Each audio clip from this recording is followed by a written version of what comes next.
के भीतर वापस आ जाना। बेटी जो बिनु सुधी पाए राम रे मनी बनाई बदाए।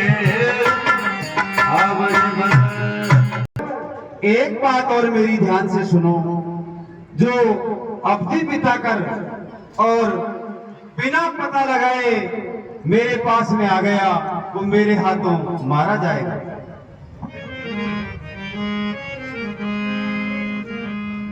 मन कम बचन सो जाता ने विचार हो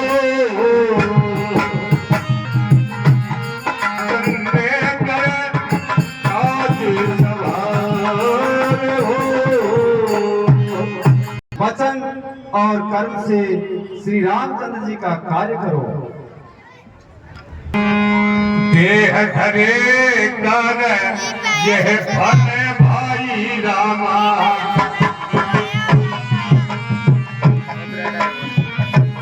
देह धारण करने का फल यही है, का भजन करना चाहिए। हाँ सज्जनों, इस प्रकार सभी बांधव के शरीर पर फिराया और इस प्रकार से समझा रहे हैं।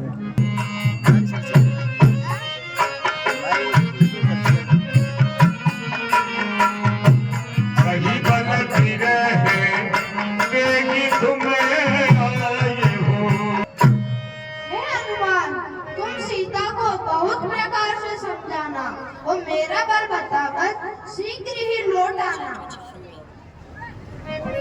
चंद्र की जय, बोल कमलाल प्यारे की जय, बोल हनुमान जी महाराज की। तो इस प्रकार से प्रभा राम की एक तपस्वी रहती थी, उसको सिर दबा करके और उसकी आज्ञा पाकर फल फूल खाए हैं। और फिर जब उसकी आज्ञा से सब बाहर आए और समुद्र के किनारे पहुंच जाए। लोचन भरी बारी रामा के है जंगल। हे वानरों, अब तो दोनों ही प्रकार से हमारी मृत्यु हुई है। की सुध नहीं मिली और वहां जाने पर वानरराज सुग्रीव हमें मार डालेंगे। हे वानरों, अब तो मरण तय हुआ है।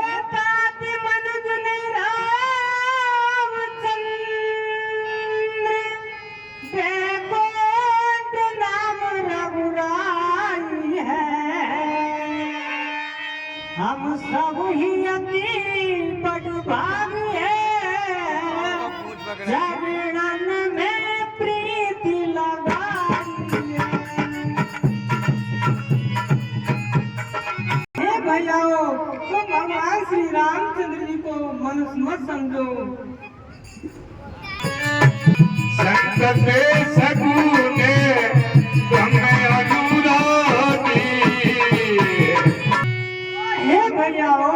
हम सब सेवक बड़े ही भाग्यशाली है, जिन्होंने भगवान श्री रामचंद्र के कार्य में प्रीति लगाई है। निज इच्छा अवतरे हो राम।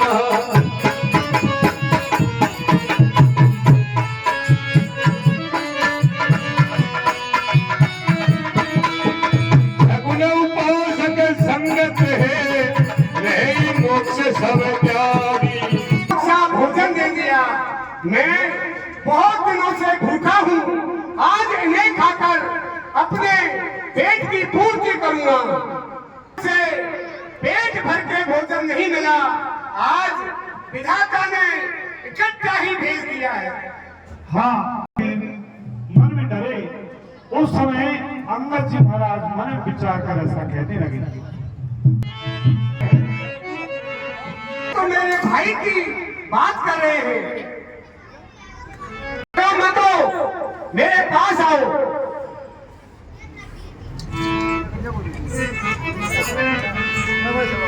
मुड़ी ले जाऊं सिंधु तटे और देव तिलांजलि पाई रामा।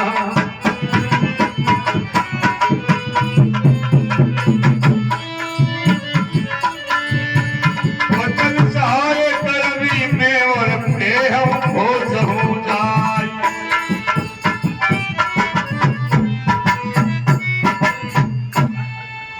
बानर वीरो, तुम मेरे भाई की बात कर रहे हो, जटायु का वृत्तांत सुनाओ। हे भैया संपाति सुनो। अयोध्या नरेश महाराजा दशरथ जी के सुपुत्र श्री रामचंद्र, लक्ष्मण जी और जानकी जी पंचवटी पर निवास करते थे। वहां पर दुष्ट रावण ने उनका हरण कर लिया है। वहीं पर तुम्हारे छोटे भाई संपाति निवास करते थे। उन्होंने रावण से युद्ध करके माता जानकी को छुड़ा लिया था, किंतु वह रावण तो मायावी था। उसने छल से जटायु के जो पंख है उनको काट दिया।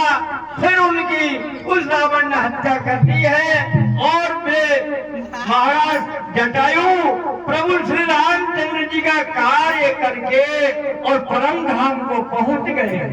हाँ साहब, तुम मेरे को इस समुद्र के तट पर ले चलो, मैं मेरे भाई को तिलांजलि दूंगा। हाँ, बंदरों ने समुद्र के किनारे संपाति को लाया। नहीं रे बेजो नहीं रे बेजो हाँ, देखिए भारत की ऐसी मर्यादा है। उस समय अरे और मनुष्य की तो बात क्या है, पक्षी भी सब जो धार्मिक कृत्य है वो करते थे। अपने भाई को जल दिया है और अब आप पूरी अपनी कथा सुना रहे हैं। सुनाइए। हे बानर वीरो, मैं हम दोनों भाई की कथा सुनाता हूँ, ध्यान देकर सुनो। एक बार मैं और मेरा भाई जटायु दोनों में होड़ हुई कि सूर्य नारायण के पास उड़कर चलते हैं। तो भैया दोनों ने यहाँ से उड़ना चालू किया। तो उड़ते उड़ते मेरा भाई जटायु सूर्य के प्रकाश को सहन नहीं कर सका। वह वापस लौट आया और मैं अभिमान बस आगे उड़ता ही चला गया। तो सूर्य के प्रचंड तेज प्रकाश से मेरे पंख जल करके भस्म हो गए। मैं चिंगार मारकर और पृथ्वी पर आ गिरा। फिर चंद्रमा नाम के एक मुनि ने मुझे ज्ञान दिया और मेरे इस देह जनित अभिमान को छुड़ाया और कहा कि भैया संपाति, अब ऐसा कर, तू यहाँ पड़ा रहेगा और त्रेता युग में भगवान मनुष्य अवतार धारण करेंगे। उनकी धर्म पत्नी को राक्षसों का राजा रावण हरण करेगा और उनकी खोज के लिए भगवान बानरों को भेजेंगे। उन बंदर सेना को देख करके और तुम्हारे पंख दोबारा उगाएंगे। भैया देखो, भगवान की असीम कृपा है। देखिए, मेरे तुम्हारे देखते देखते ही ये पंख आ गए और अब मैं आपकी सहायता क्या कर सकता हूँ, बूढ़ा हो गया, लेकिन एक बात बता सकता हूँ। अरे भगवान के दूत होकर धैर्य धारण करो और आगे अशोक वाटिका में सीता बैठी हुई है, मैं देखता हूँ। क्यों कि गीत की दृष्टि अपार होती है। देखिए, वो जगत जननी जानकी भगवान के शोक में बैठी हुई है और अब कोई भी 100 योजन समुद्र को लाग जाएगा, बल बुद्धि का निहाल होगा, वही भगवान के कार्य को कर सकेगा। अरे पापी भी जिनका नाम लेकर के भव सागर से तर जाता, जो यह प्रयोजन है वो नहीं हो सकता, क्योंकि यह समुद्र तो 400 कोस का है। जरठ भया भारी बलधारी था,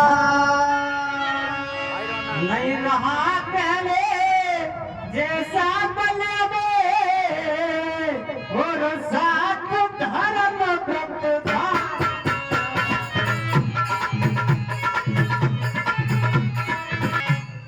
आहे भैयाओ, अब मैं वृद्धा हो गया हूँ, इसलिए मुझ में पहला जैसा बल नहीं रहा। जब भगवान श्री रामचंद्र जी ने महाराजा बलि को छला था, उस समय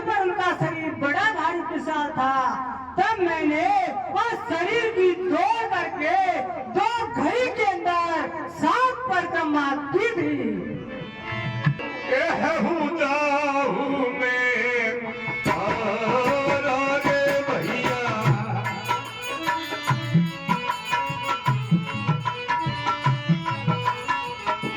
जिए संशय कछु फिरती बारा।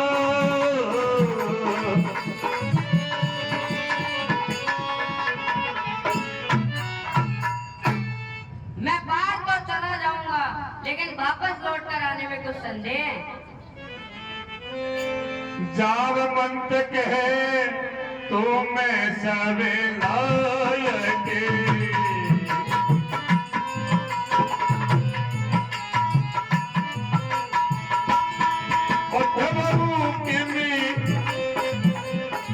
सबही कने नायके।